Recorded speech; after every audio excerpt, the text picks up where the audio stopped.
It's Pop-Up Science!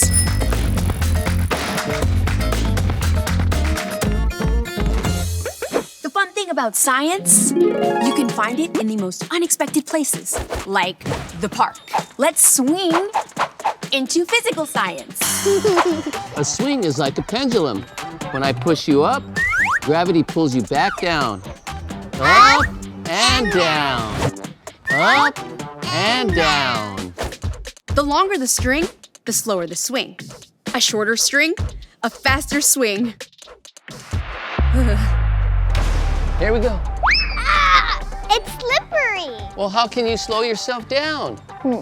The slide is a great place to explore friction. My shoes. Let's try it. Okay.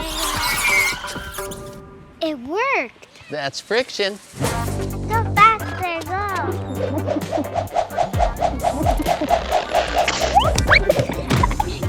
Did you feel that? That was centrifugal force.